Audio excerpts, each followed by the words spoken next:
Hello, everybody. It's 10:30 here in Vancouver. Let's begin. Welcome to our webinar today from UBC's Faculty of Forestry. Today we're focusing on our online micro certificate. My name is Shane Moore from the Faculty of Graduate and Postdoctoral Studies here at UBC, and I'm really pleased to be able to welcome you today to our webinar. Thank you for letting us know where you're listening from. It's really cool to see. We've got people here from, let me see, we've got someone here from the Netherlands, someone from Fort James in BC, someone's in Brazil right now, Calgary, Campbell River, Quebec, Bella Coola, Victoria, someone's here from Rwanda, Smithers, BC, Montreal, Orangeville, Ontario, Penticton, someone's here from Chicago. Welcome, wherever you're listening from. Thank you for joining us today. It's great to have so many of you here. In today's webinar, you can ask us questions, and we really encourage you to do that. So if you have any questions today, please use the Q&A. So we're going to turn the chat off for the moment, but you can type in questions into the Q&A, and you'll see that button on the top or at the bottom of your screen. And you can also upvote questions. So if you see a question that somebody else has asked and you want to see the answer to that, if you want to hear the answer to that, then upvote the question. So let us know your questions in the Q&A. Before we begin, I do want to take a moment to acknowledge that we're broadcasting today from the traditional, ancestral and unceded territory of the Musqueam, Squamish and Tsleil-Waututh people. And we're guests on this land, and it's a real honor for us to live here, to learn and to work on these lands. And I know many of you will be doing research at the moment into UBC and reading more about these certificate programs. And I'd also encourage you to learn more as well about the Musqueam First Nation. So the Musqueam First Nation, its traditional territory is where UBC Vancouver is now located. So a great way to feel more connected to a place is to understand its history. And to help you with that, I'll post a couple of links into the chat shortly to help you get started. We've got a really great team today who are going to be talking about our micro certificates. I'm really excited to hear from them all. But let's begin with some quick introductions so you can meet the team. Sherry, do you want to get this started? Sure. Hi, everyone, and welcome. Thanks for joining us. We're very excited about this session.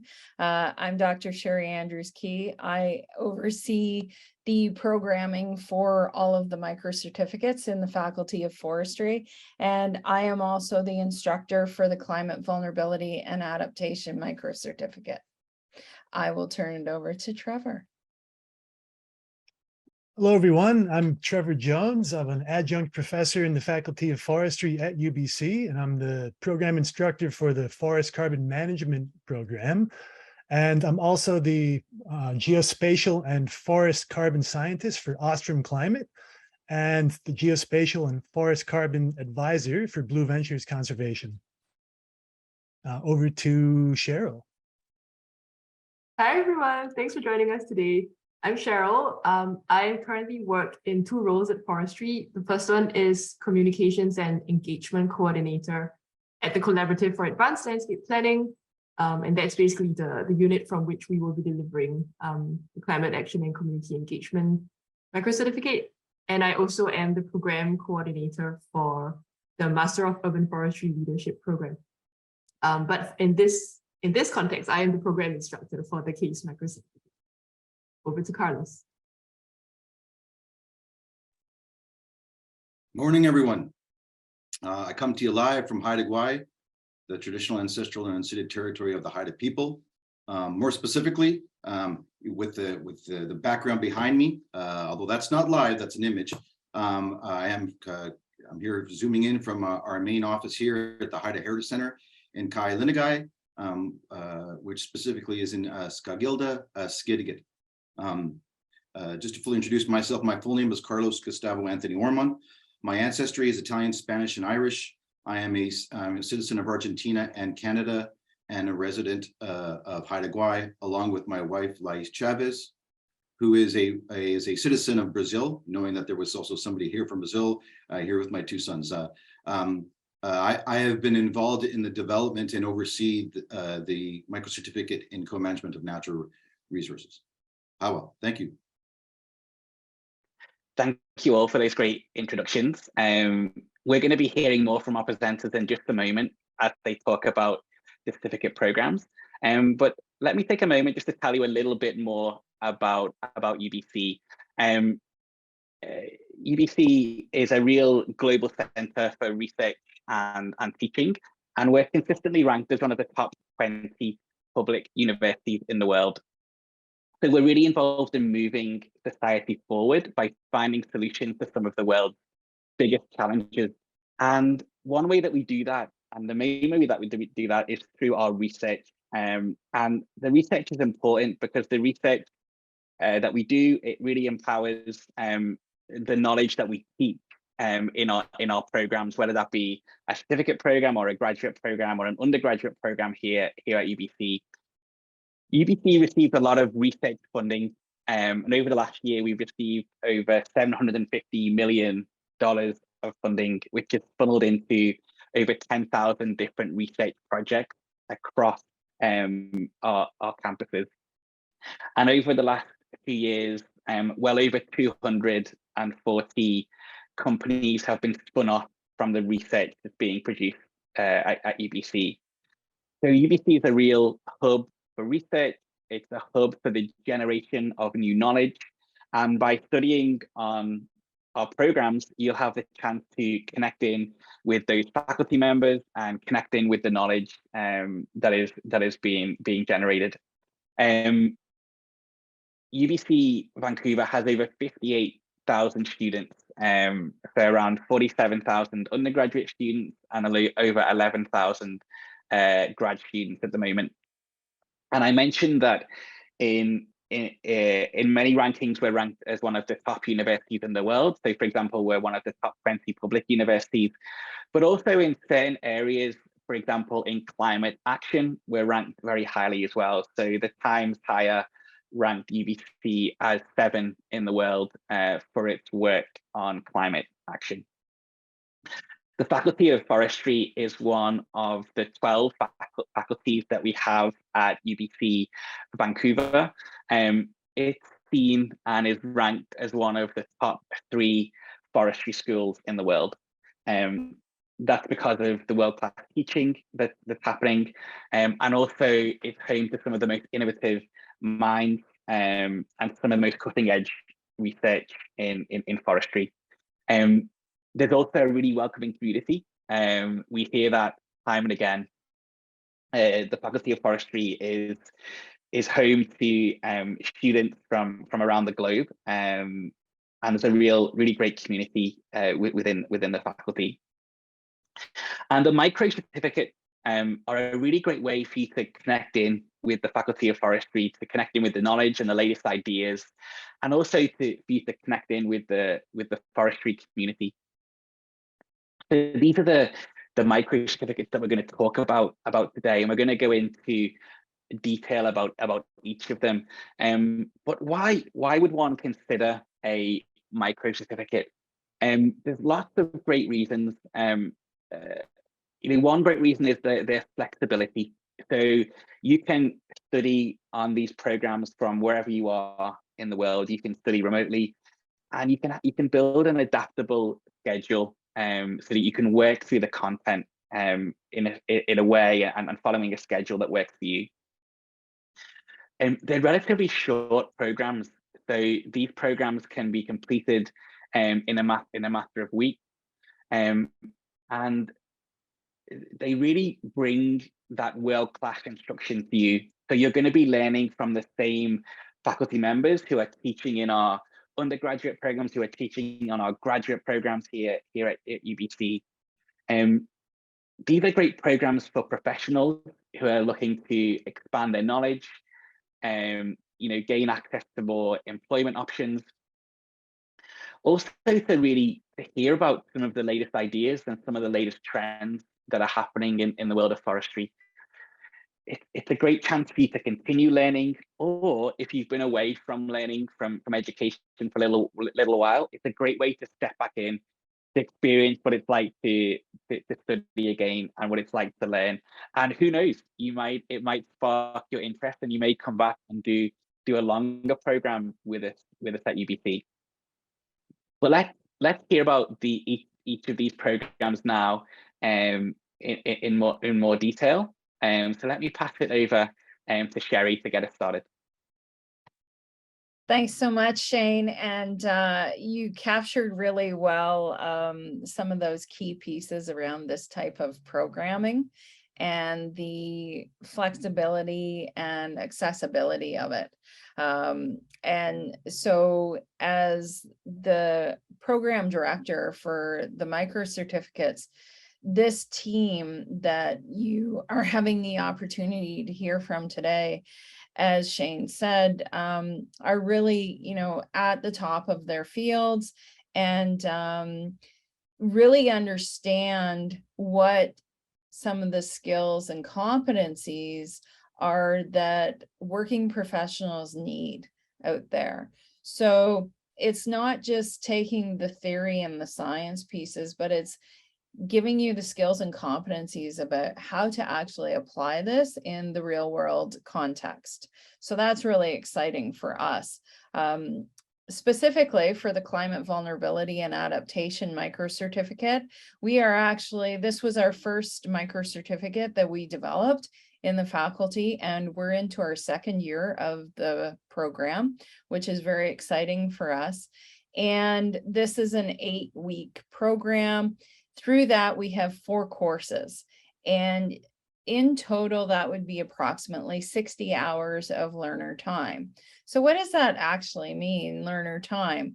That includes all the time that you would spend on looking at the course materials, the different media pieces, the reading pieces, the pre-recorded lectures and videos that are on there, and also the synchronous sessions that you can attend, where we bring in guest speakers and have some really good discussions and some other opportunities for connections through the programs.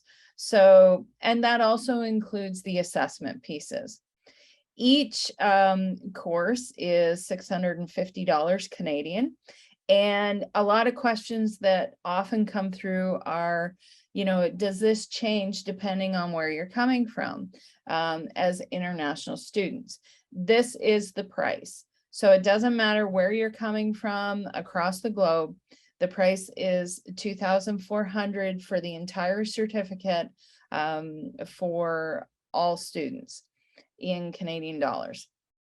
Through this program specifically, we look at climate science and how to actually apply it in a practical context, and how to use it as a tool to help us understand and develop better management strategies in different parts of the natural resource sector. Now, we do focus this on forestry. However, what's been really exciting is that this theory doesn't just apply to forestry. It has lots of application across different land management practices. And we have had several different types of practitioners take this, from engineers, from people working with Department of Highways in Ontario, doing road design, to other nonprofit groups, to people working in the mining sector. So it's actually quite a diversity, and the skills are very transferable.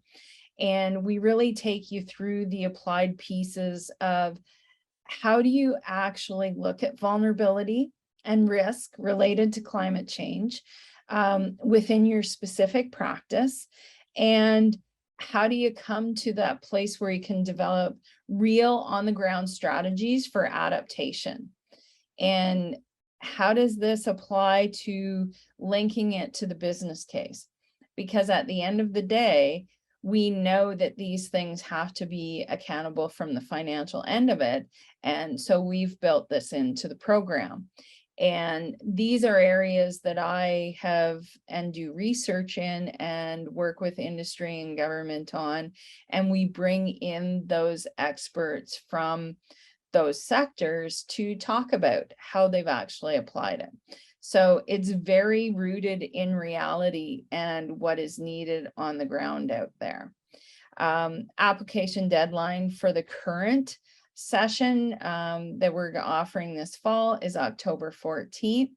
And later on, after we hear from the other instructors and leads for the programs, we'll talk a little bit about the application process.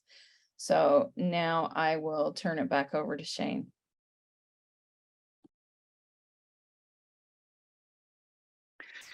Actually, I think, Trevor, do you want to come in and talk about your program? Gladly, thank you. So thanks, everyone. Thanks for joining us today. Oh, I'm sorry, I need to plug in my laptop very quickly.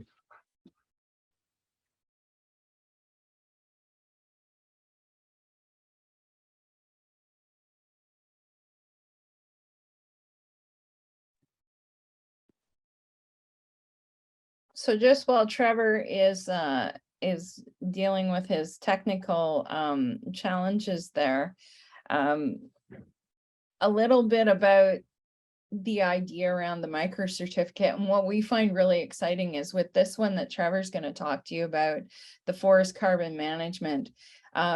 There's actually great linkages between the CVA micro certificate and the forest carbon management.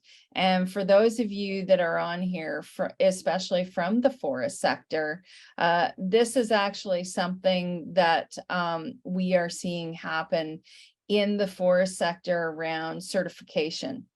So for certification, now Sustainable Forestry Initiative is requiring forest companies that have that certification to account for both their actions in climate vulnerability, assessing that, and adaptation, and also in the area of forest carbon management and what their actions and their strategies are. So what this does is it really helps bring industry to another level of accountability. So it's not just about, ticking a box and saying, yes, we've done this. It's actually about what are the actions that you're doing.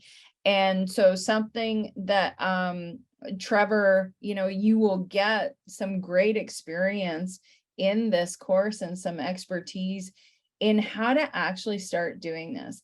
Because in a lot of conversations that I have with industry, this is a challenge. Forest carbon, it's a hot topic out there. Carbon management, how do we deal with this? And the exciting piece that I think that this program brings is we give you real tools of how to start doing that and building that into your system, regardless of the system that you're working in. And Trevor he is the expert in this area. I'm more of the adaptation specialist in the vulnerability, and Trevor is the carbon person. So yeah, and I'm thinking, Sherry, we should move on and then we can loop back to Trevor when he comes back along. Because I'm thinking we could, if Cheryl could jump in and talk a bit more about the next program, we can loop back in a moment, if that's okay, Cheryl. Sounds good to me. Thanks, Shane, and thanks, Sherry. Hi everyone. I'm happy to share a little bit more about the Climate Action and Community Engagement Certificate. So in terms of the structure, it's going to be really similar to everything Sherry has shared about the CVA certificate. So it runs over 8 weeks and it also costs the same amount for the whole program. The only slight difference is ours runs over 3 courses rather than 4. So if you took each individual course, then it would cost $850 rather than $650. But in terms of the total student hours learning time, as Sherry mentioned, it's also going to be 60 hours over the course of the 8 weeks.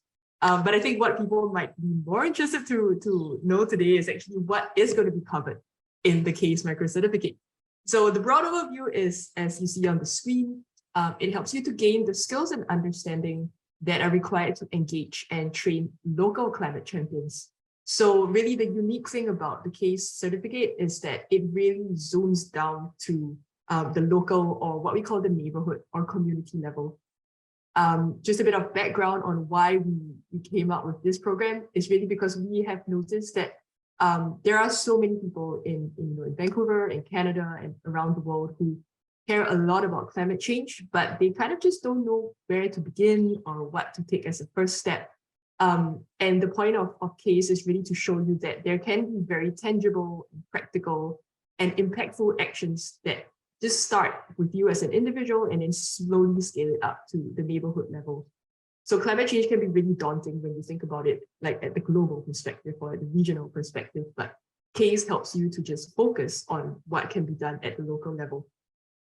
And another thing we realize also is that, well, a lot of times people are really keen on ground up action, but how do they then tie ground up action together with what happens at the policy level, what happens at the top down government level? So CACE also then helps you to bridge that gap between what's going to happen on the ground and how these then, can translate into meeting policy targets and, being in sync with what the government is trying to achieve. Because we all know, it's a lot better when you can work together rather than against each other. So really how this CACE is really an extension of a program that we have been running for 2 to 3 years right now. It's called Coolhood Champs, which some of you might have heard about, especially those in Vancouver. That was basically our neighborhood-based training program where we taught, residents at the local level how they can take climate action in their neighborhoods. But CACE then is the train the trainer version. So instead of training champions, we are now training people to train champions. And so a lot of the content that we have developed for this course is actually based on what we have tried and tested over up to 3 years in the past in Vancouver, on Vancouver Island, places like Oak Bay as well in Victoria. So a lot of the material has been, honed and developed and improved over the course of the last 3 years based on feedback from our previous participants. We also have had the privilege of getting advice from some really prominent players out there like Kara Pike, the Executive Director of Climate Access. We've had also Arjun Singh, one of the councillors in Kamloops. So yeah, we've had really, really useful feedback from some key players out there in the industry. Yeah, and really I think CACE is all about making, guiding you through a very tangible and easy step-by-step process on how you can build a community engagement program right where you live or with an existing community that you already work with or an existing organization. And it's really targeted at anyone who's a working professional who's already in the climate space or the community engagement space, but you're just looking for a little bit more detail and a little bit more guidance on how then to tie climate action and community engagement together. And that is I think, yeah, that's kind of sums it up for my program, and I'll be happy to take more questions later. Thank you. Thanks, Cheryl. That was great. I think Trevor's back online now. So Trevor, if you're ready, we could loop back to you and hear about your program. Yes, sorry about that, everyone. My laptop was unplugged. So very excited about this new program. This new program covers lots of grounds, and it's really intended for folks that, broadly speaking, are involved in natural resource management. Now, this can include folks that have been involved in it for a long time, who are looking for new skills to apply to their existing roles, but also folks who are entering the space for the first time. And this applies across all sectors as well. So this program was designed with people working in government, in NGOs, in private, commercial, consulting, also academia. And it also applies both domestically to the Canadian context and to the broader international context with a focus on the global South. So we really designed this program to make sure that the outcome is practical and applicable skills and knowledge. And it was designed in collaboration with a wide range of folks from across all of these sectors, and both domestic and internationally. And it consists of 4 courses. So we start off with carbon accounting and really understanding first and foremost the distribution of forests and how this has changed over time. And this leads into understanding the carbon cycle and the role that forests play in the global carbon cycle. This sets the stage for really understanding carbon budgets. So how do we track greenhouse gases, both in terms of over time and space, so also related to different parts of the world and different economic sectors. And then how do we use this tracking to actually come up with global carbon budgets and understand the sort of objectives that we as a global community need to have to lower our emissions in accordance with the Paris Agreement. And all of this sets the stage for really understanding the role of forests in carbon budgets. So in the second course, we go on to consider carbon data, and really we break this into two different components. The first is where data comes from. And when I talk about data relating to forest carbon projects, this is really anything having to do with, first and foremost, landscape characteristics. So understanding land use and land cover, the distribution across the landscape and how it changes over time, but also society and biodiversity. So understanding how the landscape is used and for what reasons, and what the flora and fauna is across the landscape as well. And then there's also, of course, carbon stocks, both in terms of the measurements needed to come up with these carbon stocks in the first place and the actual calculations to estimate those carbon stocks. So you've got this suite of things that qualify as where data comes from. And then we talk about how data are used. So what do we actually do with all of that data in terms of landscape assessments, really quantifying change over time in land use and land cover, understanding how to go about conducting social and community and biodiversity assessments, which goes hand in hand with any forest carbon project, and understanding carbon dynamics. So using this carbon data to really understand emissions reductions and removals. And this is based on projections going forward under different scenarios. So this leads into a third course, which is all about carbon initiatives, programs, and projects. And here we really start off with laying out all these common terms and defining some of the differences between initiatives and programs and projects. And then we really dissect a carbon project, the different stages and the components. And broadly speaking, this includes both the project feasibility and sort of pre-feasibility that goes before that, and the core project components, all the way through development to actually getting the project validated and verified and actually generating credits for sale in the carbon market. And this is through the lens primarily of the voluntary market. But in the fourth course, we also spend a lot of time on carbon policy and finance and markets. And of course, we're talking about compliance markets and voluntary markets, and really going into more detail about the backdrop of carbon policy and carbon finance and the differences between compliance markets and carbon taxes and voluntary markets. And we end at the end of all of these courses by really thinking about the ongoing and emerging challenges associated with forest carbon management. And basically we go back through all of the previous topics, the previous courses, and talk about all of the things that are really generating issues and challenges when it comes to resource managers. So we go back through all of those course topics one by one and bring up all of the challenges that are being faced, and also talk about next steps and future directions through the lens of all of those course topics. And I think now we're passing it on to Carlos. So thank you for your attention.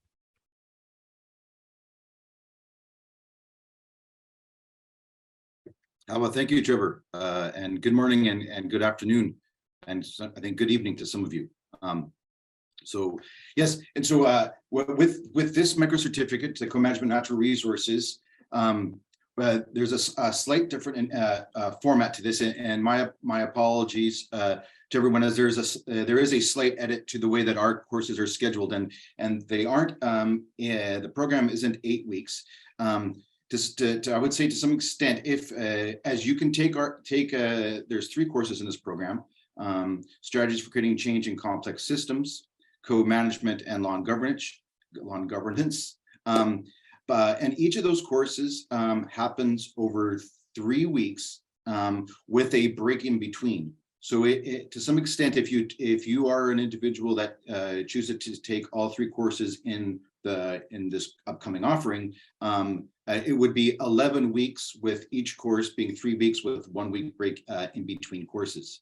I won't go into the detail of each course, as there is a substantial amount of information on the website for those who would like to find out more about the courses. But I'd like to just kind of give you just a kind of a background on how this program came to be. As well, the first offering of this micro certificate was just this past summer. Its roots started before that, in fact, with the co-management course. And after having had a few offerings of that and getting feedback from alumni graduates of that program, there was always interest of wanting like a part 2, and to kind of continue the learning with regards to learning about, you know, the successful co-management initiatives that have happened here on Haida Gwaii, as well as touching on those that have happened elsewhere in the world. The working group came together, both of those from on islands, Haida, residents of Haida Gwaii, and respected experts and colleagues from off islands, that we developed these 2 other courses to complement the co-management course, which is, yes, the strategies for creating change in complex systems, which is more of a deep learning and an unpacking, and law and governance and understanding Aboriginal rights, law and policy in Canada. This program, while it is based in natural resource context, the key learning and foundational concepts of co-management, engagement, building relationships, creating change in complex systems can be applied in all other industries and sectors. As noted here too, again, you can register for all 3 courses, or you can register for one. If you could just register for one, and if you choose, you could take the other courses and another offering, and we allow an individual to complete a certificate, the micro certificate, over a 2-year period. Yeah, I think that's it for me for now. We've got some upcoming deadlines. Thank you for that, Shane.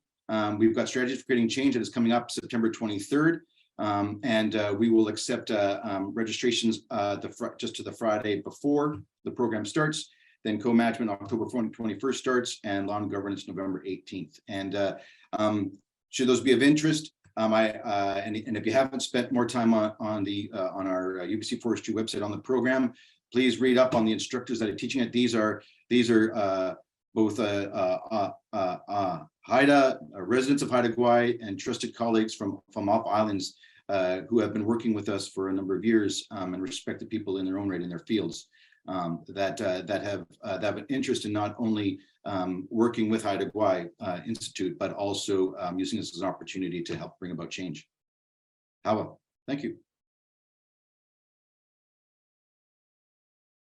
Thanks, Carlos. That was great. Thanks to everyone. Those are great overviews of the program. Thanks for so much information. Sherry, can I bring you back to talk about the general program info? Sure. So let's talk a little bit about the application process. So it's actually nothing to be worried about. It's not really an application process. It's more of a registration. And depending on your course, you saw just previously with what Carlos presented, the variation with our registration and our timing for the CNR certificate. But generally, the other 3 certificates follow the same schedule, and registrations for those will close October 14th. And then, as we mentioned, all the programs, the total amount for tuition is $2,400 Canadian. And it doesn't matter, as I said, where you're from. For the registration piece as well, there's no requirement to submit transcripts or anything else. You just need to register and pay for the program. And if you're, for example, it doesn't matter what type of professional you are, If this is something that you are interested in taking, you are free to register for it. If you are in a transition period in your career and you're looking to learn some new skills, then you are free to register as well. And for those of you that may be undergraduates or taking other programs at the same time, there's no restriction on the registration process for this. If you have other questions and you don't wish to ask them here, or you think of something after the session, please feel free to contact me. My contact information is here. And if I can't answer the question directly, I will route it to the appropriate person to make sure you get the information you're looking for. And then please do look at our website. We have lots of great information around the certificates, which includes our course timelines, the instructors. It includes the outlines, the skills and competencies that you will learn with each one of the courses and the programs. And we will be putting out our new schedule as well for the upcoming session, which will start in the new year, the end of January, beginning of February of 2023. Thanks. I'll turn that back over to you, Shane. Excellent. Thank you. Thanks for sharing, and all the panelists for this excellent presentation. So much information. As Sherry mentioned, there's lots more on the website as well. We'll be following up by email with you all soon as well. But now let's answer some of your questions. So we've had some really great questions into the Q&A. So what I'll do actually is I'll stop sharing my screen so we can see all of our panelists, and let's dive in here and answer some of these questions. I think we covered off Trinity's question in terms of being able to take these certificates alongside an undergraduate program. Like that would be possible. Just be careful to manage your workload, but certainly there's no barriers to you being able to do that. Another question here from Naman. Naman asks, as a fashion industry professional looking to pivot my career, having worked and studied in luxury and sustainable fashion, which of the 4 micro certificates would be more helpful for real world application, and also interlink my experience and skills? That's a pretty big question, but has anyone got any thoughts? Would anyone like to jump in on that one? I'll take a stab at it. The great question. Thanks very much for that. Really, actually, it depends on you. It depends on where some of your interests may lie. All of these micro certificates, well, I'd say especially the one that I teach, the CVA and the CACE, build in principles of sustainable management and sustainability. A lot of the work that I do feeds off of sustainability strategies. There'd be sustainability strategies in what Trevor does too, specifically applied in the carbon management context and forestry, because it is about us creating sustainable practices. So I would say from there that it's really up to your personal preference. Where does your interest really lie of what you want to explore?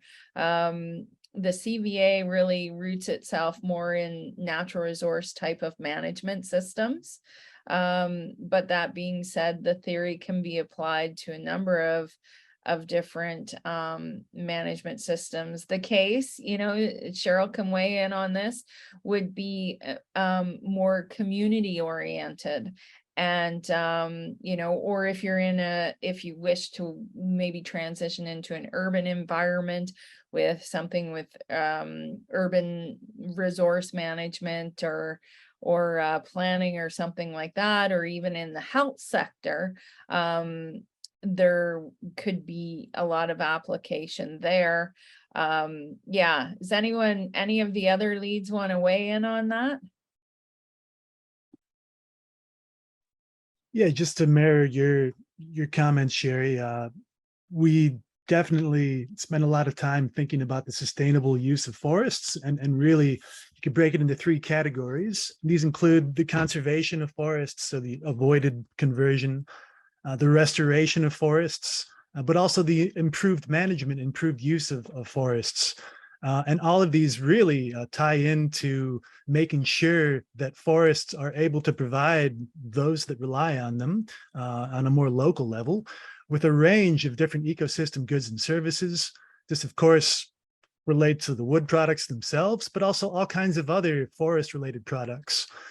So that's certainly a core theme in our program, although I don't know the direct link to fashion. Great. No, I think there's a lot there. Like, thanks for those those answers and that guidance. That's really helpful, I think. More general question here from Karen, who asks, what is the structure of learning? Is it self-paced or is there group work involved?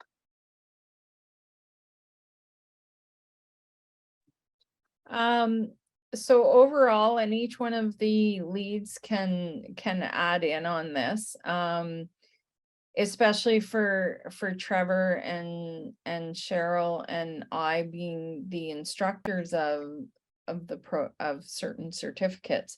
In the work through the CVA, there is no real group work.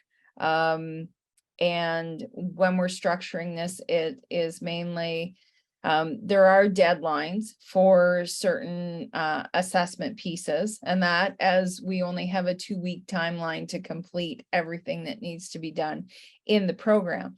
Now, with that, it is up to you how you structure your day and your time to get those tasks completed, and to make sure that you have completed the appropriate materials that you need to do the assigned tasks, the quizzes, etc., when they are due. But within that, there's a great deal of flexibility about how you build that into your own schedule, as well as through all of our programs, we any of the synchronous or in-person sessions, and so sometimes we'll call them our coffee hour. Those are always optional because we understand the challenges with different time zones, depending on where you are located across the globe, and with different commitments, that not everybody can attend those when they're scheduled. So what we do is actually record them and post them after, so that you don't miss out on those. And then there's opportunity for you to work with your instructor if you need to meet at a separate time or have some discussions with them at different times. And then in that online environment, we try to promote connections and that through the discussion forums and the different projects. And I'll let Trevor, Cheryl, and Carlos add in about their respective programs.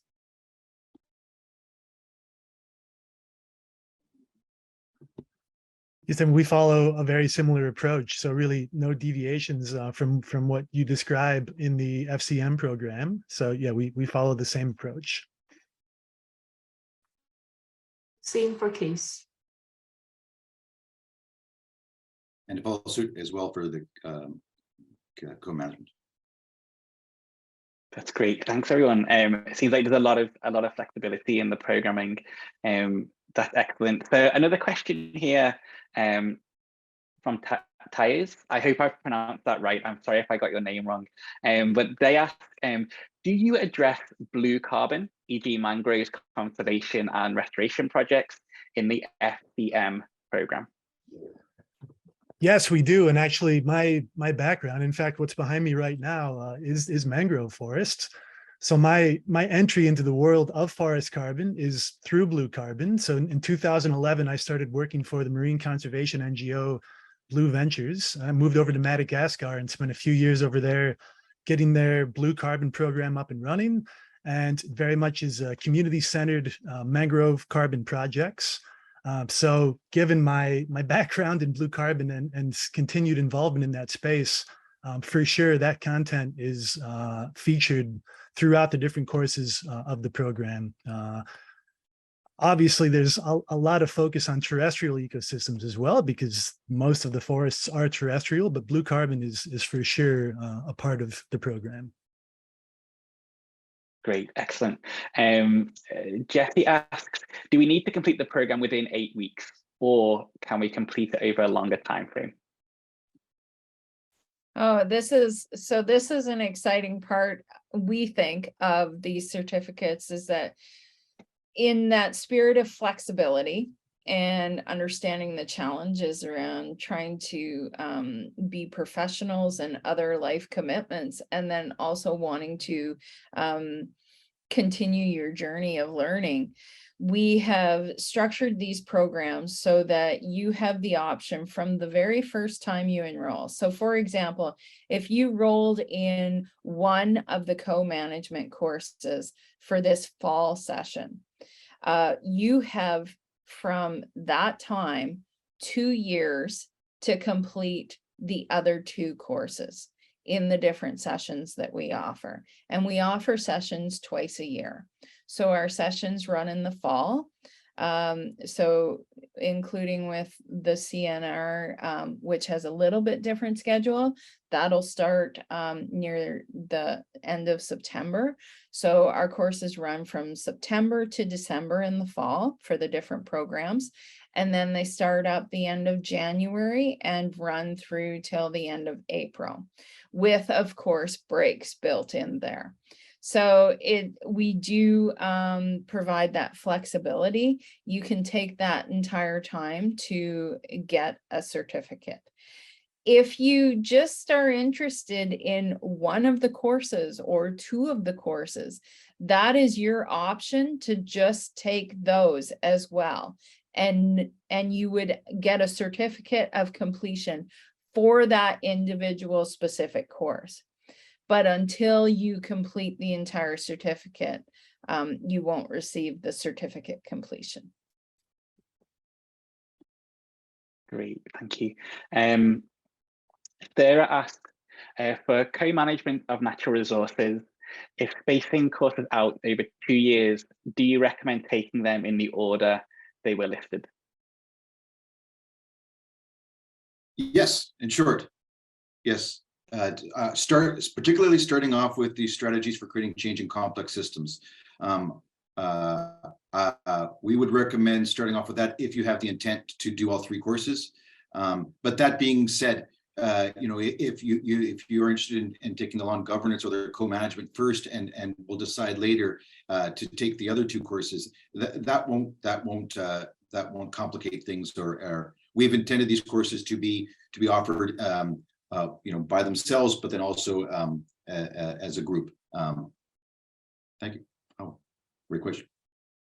Yeah, that was great. Thank you, Carlos. Let me see. Francisco asked, what online platform does UBC use for teaching these courses? So we use Canvas for our platform for it. Found that I am not a tech person at all, and I find Canvas very easy to navigate. And so we've set up a system in our Canvas with our wonderful IT team that allows it to be very user-friendly.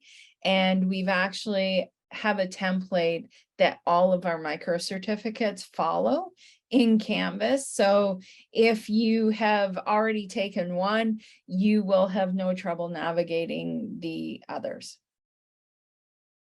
Excellent. A question from Andre for Trevor. Can you explain more about the course carbon data? For example, what software are we going to use? What statistical methods, etc.?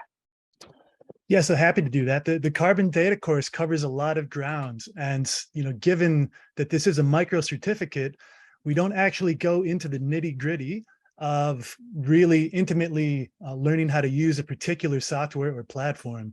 But what we do is make sure that we point people towards the appropriate resources and showcase all of these different tools and platforms, the things that we actually use for these different elements of carbon data. For example, when it comes to understanding landscape characteristics, we spend a lot of time going over the best sources, the best places to actually acquire data and look at satellite imagery and do simple analyses with it.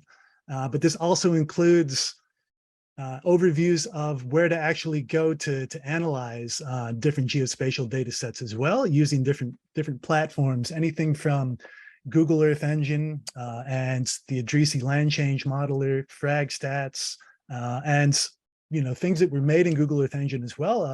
A fun example for me is the Google Earth Engine mangrove mapping methodology, which I made with some of my colleagues for Blue Ventures, which focuses on mapping the distribution and dynamics of mangroves. When it comes to the actual carbon data itself, there's a range of different software that are appropriate to consider. And this varies depending on whether we're thinking about the domestic context or the international context.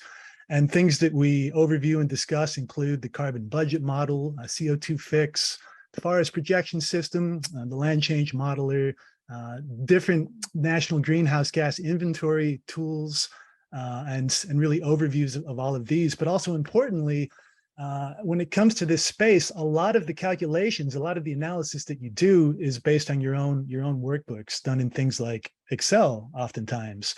So we also bring forth practical examples of how to take advantage of tools like Excel to meet the needs, the requirements of the methodologies associated with these carbon projects. Okay, thanks, Trevor. Thanks for that really detailed answer. That was a really excellent help, really helpful. I just want to jump down. Cheryl, I know we had a question from Emily here that you wanted to jump in on, and Emily's question was, would you recommend the CACE certificate for a public health community development employee? How do you see this certificate aiding that position in the health field? Could you jump in on that, Cheryl? Yeah, thanks, Jane. Hi, Emily. Thank you for your question. Yeah, my short answer is definitely yes, would recommend. I think there are very strong connections between health, and we're talking like both physical and mental health and climate impacts.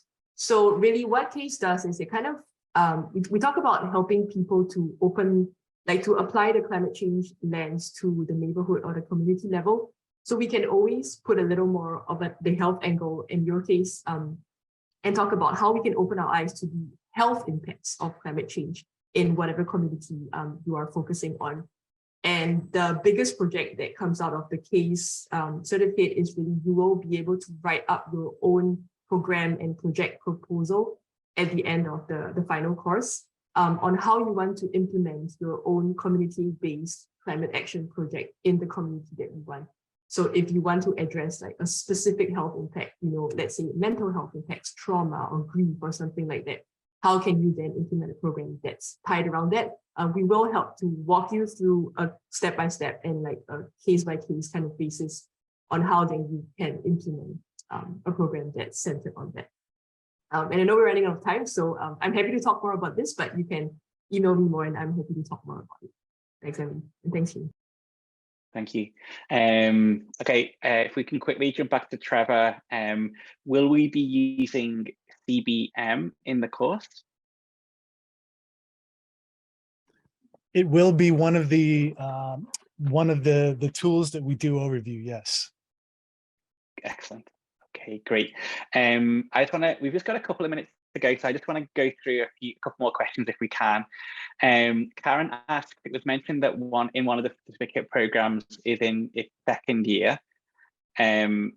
What are the learnings that the course facilitators took from the first year of the certificate offering and implementation, and what they took forward into the second year of the course? I think that's a great question. I probably haven't asked it well, but I hope you got the gist. What was learned in the first year of the certificate, and what did we bring forward to teaching in the second year?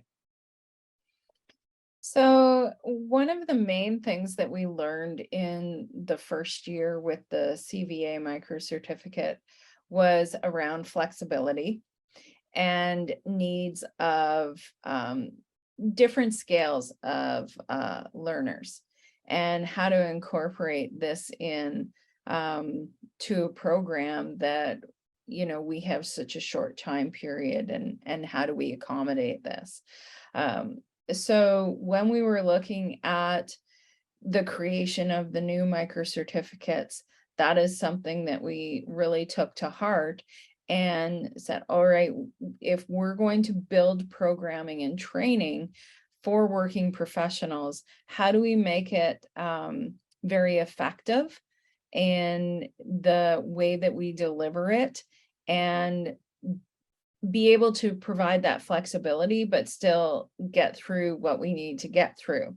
So we incorporated some of the suggestions around looking at alternative scheduling for assignments, for quizzes, and also in making sessions optional instead of mandatory, ensuring that we had certain things scheduled at certain times. So for example, one of the things, and it's a really simple thing, but it was the scheduling of some of the quizzes and assignments in having them open for a different time period. And how would we accommodate that for everyone? So we looked at playing around with some of the different scheduling and seeing what was overall worked best for professionals. So those were some of the key learnings that we took away from it. And also looking at helping build in time and space for those that were on different time zones, and taking this in different countries, or where there were potential language challenges in that. And each one of our leads, this is something, you know, we look at helping to accommodate as best we can the students and the learners' needs that we have in the program. So I think that that's one of the really unique pieces that sets our group aside, is that accommodation piece, and something that we've worked really hard to build into our programming. Yeah, that's really great to hear, and great to hear how many changes you made based on that year one experience. That's really brilliant. We're pretty close on time now. We've just got about 2 or 3 minutes to go. So I just wanted to begin to wrap things up, and first of all ask each of our presenters if they could, you know, give a final piece of advice, or if you any other comments that you had. And also, we often like to end our webinars with a fun question. So I was going to ask, as well as telling us your final thoughts, if each of the presenters could let us know which is their favorite tree. I'm really interested to know. Who wants to start us off on that one? Cheryl, you seem to be laughing, so I'm going to make you go first. So Cheryl, over to you. Sure, thanks, Jade.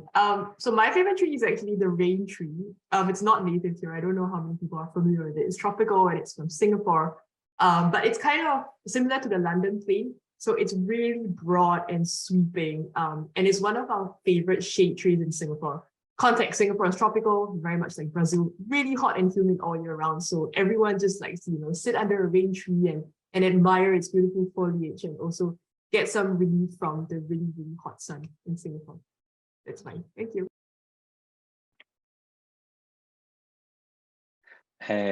Carlos, do you want to go next? Yes, Western red cedar, because of its cultural importance here on Haida Gwaii. Well. Thank you. Trevor, can I pass it to you?